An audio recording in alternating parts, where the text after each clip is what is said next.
পশ্চিমবঙ্গের মুখ্যমন্ত্রী মমতা যে চুক্তি করেছেন বাংলাদেশে শান্তি বাহিনী প্রেরণের, এটা সম্পূর্ণভাবে বাংলাদেশ স্বাধীনতা সার্বভৌমত্বের প্রতি একটি হুমকি স্বরূপ। এবং আমরা মনে করি এই বক্তব্যের মধ্য দিয়ে ভারতের নেতৃবর্গের যে দৃষ্টিভঙ্গি তা কিছুটা হলেও প্রকাশিত হয়েছে।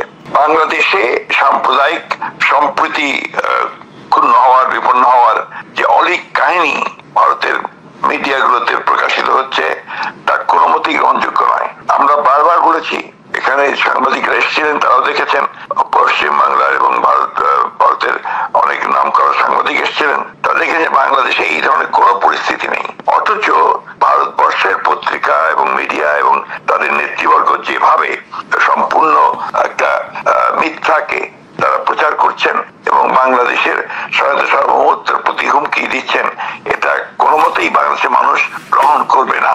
বাংলাদেশের অত্যন্ত দুর্ভাগ্যজনক ভাবে যে কথাগুলো বলা হচ্ছে এবং সম্প্রতি ইসকনকে নিয়ে যে এখানে নতুন করে চক্রান্ত শুরু হয়েছে, তা বাংলাদেশের মানুষ কখনোই গ্রহণ করবে না। এটা খুব পরিষ্কার যে ইসকনের সাম্প্রতিক ভূমিকা অত্যন্ত সন্দেহজনক, রহস্যজনক এবং বাংলাদেশের স্বাধীনতা সার্বভৌমত্বের প্রতি, বাংলাদেশের স্থিতিশীলতার প্রতি একটি হুমকি স্বরূপ। আমি মনে করি যে পশ্চিমবঙ্গের মুখ্যমন্ত্রী মমতা ব্যানার্জির এই মন্তব্য তার অবিলম্বে প্রত্যাহার করা উচিত এবং এই ধরনের কোন চিন্তাও তাদের মধ্যে আসা উচিত হবে না। কারণ বাংলাদেশের মানুষ মুক্তিযুদ্ধ করে স্বাধীন হয়েছে এবং সম্প্রতি একটা বিপ্লবের মধ্য দিয়ে তারা গণতন্ত্রকে ফিরে পেয়েছে। বাংলাদেশের মানুষ যে কোনো মূল্যে এই ধরনের চক্রান্তকে